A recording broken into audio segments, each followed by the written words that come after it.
Bismillahirrahmanirrahim. Assalamualaikum warahmatullahi wabarakatuh. Perkenalkan, saya Ayub Al-Ansori dari jurusan Terjemah semester 5 kelas A. Di sini saya sedang melaksanakan UAS, ujian akhir semester, di mata kuliah morfologi, dan di sini saya akan menjelaskan bab morfologi dalam bahasa Arab serta menjelaskan berbagai permasalahannya yang dikaitkan dengan sintaksis dan semantik dalam bahasa Arab. Nah, di sini baru kita memasuki pembahasannya, yaitu ilmu morfologi. Secara etimologi, istilah morfologi berasal dari bahasa Yunani yang merupakan morphe, yaitu memiliki arti bentuk, dan logos memiliki arti ilmu. Di dalam ilmu sintaksis, ilmu morfologi digunakan untuk menganalisis satuan dasar sebagai satuan gramatikal. Morfologi adalah ilmu yang mempelajari bentuk-bentuk kata dengan segala perubahan serta makna yang muncul akibat perubahan kata tersebut. Secara garis besar, morfologi ada dua ruang lingkup yang perlu diketahui dalam linguistik, yaitu kata dan morfem. Pengertian ilmu sorof. As-sorofu merupakan, dapat juga dikatakan dengan at-tasrif, yaitu menurut bahasa bermakna perubahan, at-taghyir, dan at-tahwil atau at-tahwil perpindahan. Adapun yang mengatakan at-tasrif adalah mengubah bentuk kata ke bentuk yang lain, tetapi tidak mencapai arti makna yang baru, tapi untuk mempermudah membaca. Secara bahasa berarti memalingkan, menolak, dan menyesatkan. Adapun secara istilah berarti ilmu untuk mengetahui perubahan-perubahan bangun kata yang bukan dari segi i'rabnya, seperti mengetahui sahih, mudha'af, atau beriklatnya suatu kata dan gejala-gejalanya, baik berupa terjadinya pergantian, pemindahan, pembuangan, atau perubahan bentuk syakal, tetapi harokat yang bukan berakhir pada kata. Dalam bahasa Arab, morfologi diistilahkan sebagai ilmu sorof, yaitu ilmu yang mempelajari seluk-beluk bentuk kata dalam bahasa Arab. Syekh Mustafa Al-Ghuyalaini memaparkan definisi ilmu sorof sebagai ilmu yang mengkaji akar kata untuk mengetahui bentuk-bentuk kata Arab dengan segala hal ihwalnya di luar i'rab dan bina. Lebih lanjut, dan masuk dalam permasalahan morfologi dikaitkan dengan sintaksis. Secara umum, istilah sintaksis adalah salah satu cabang tata bahasa yang membicarakan struktur-struktur kalimat, klasa, dan frasa.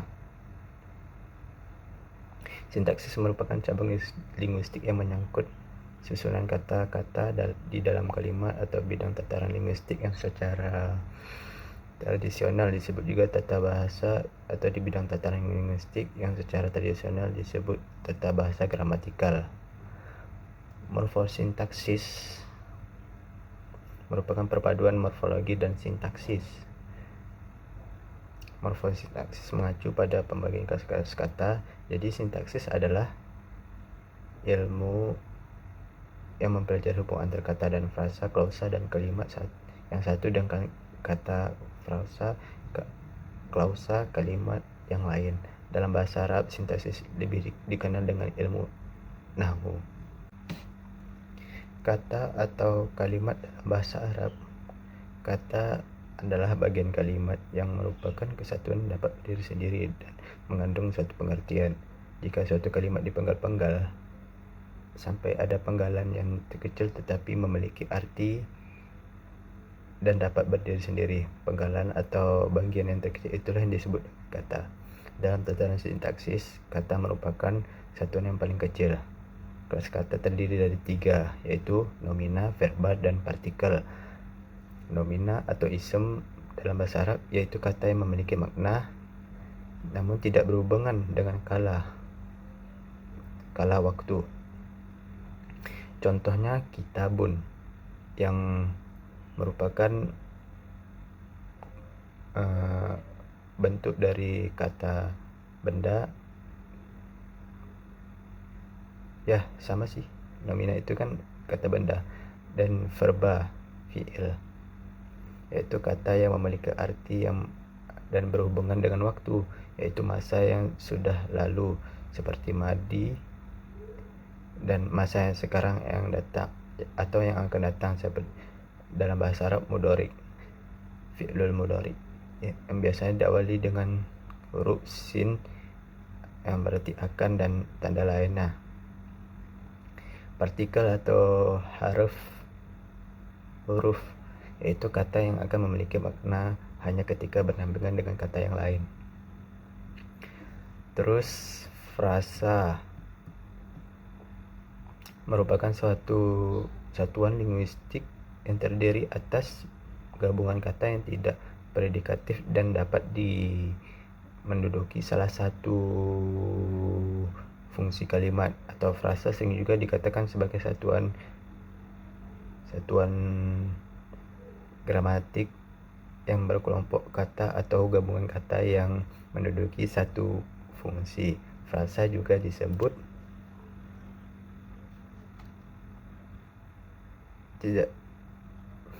tidak memiliki arti baru dan tidak bisa disisipi kata yang atau kata itu, kata yang atau kata itu.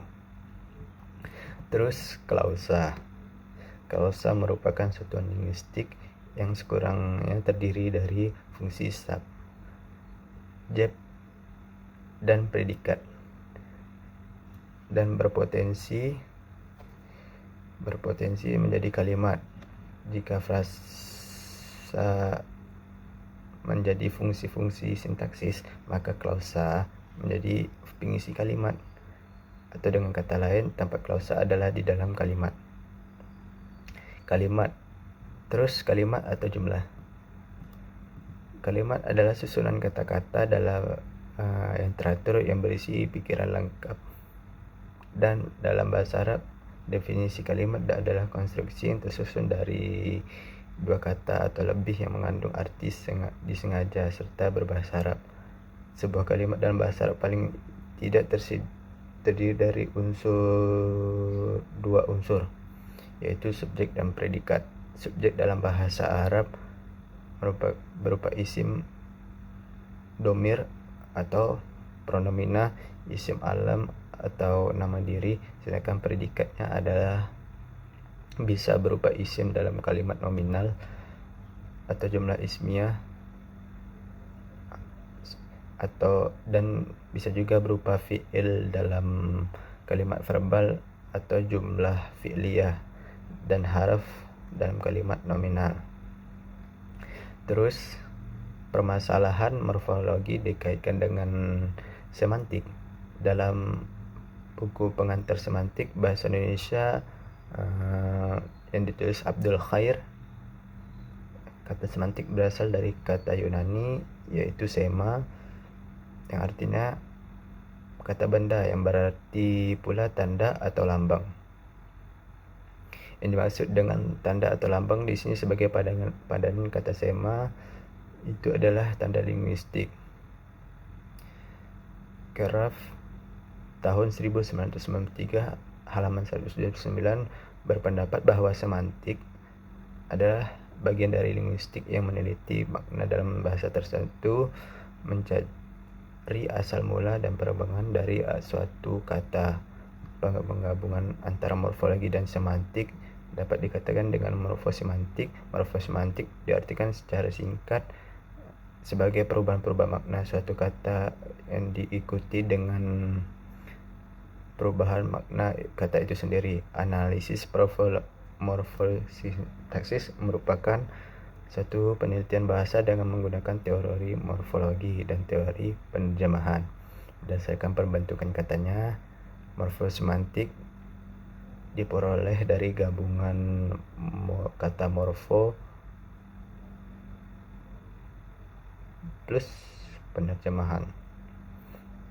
Morfo diambil dari kata morfologi, yaitu cabang penerjemahan yang mengidentifikasikan satuan-satuan dasar bahasa sebagai satuan gramatikal. Sedangkan penerjemahan adalah cabang penerjemahan yang meneliti arti kata, makna,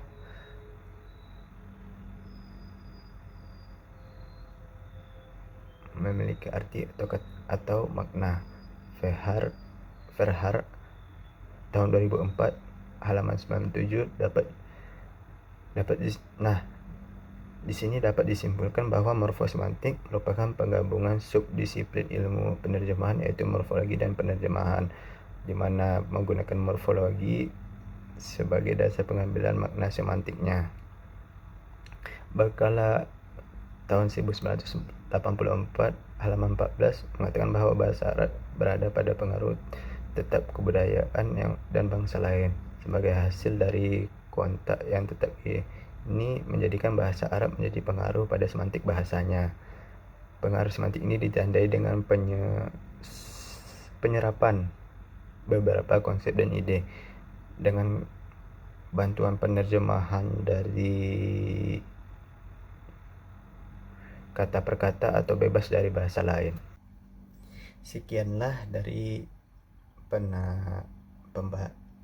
pengkajian morfologi dalam bahasa Arab serta permasalahannya yang berkaitan dengan semantik dan sintaksis. Saya mengucapkan mohon maaf jika ada tataran kata yang salah. Saya akhiri dengan mengucapkan wassalamualaikum warahmatullahi wabarakatuh.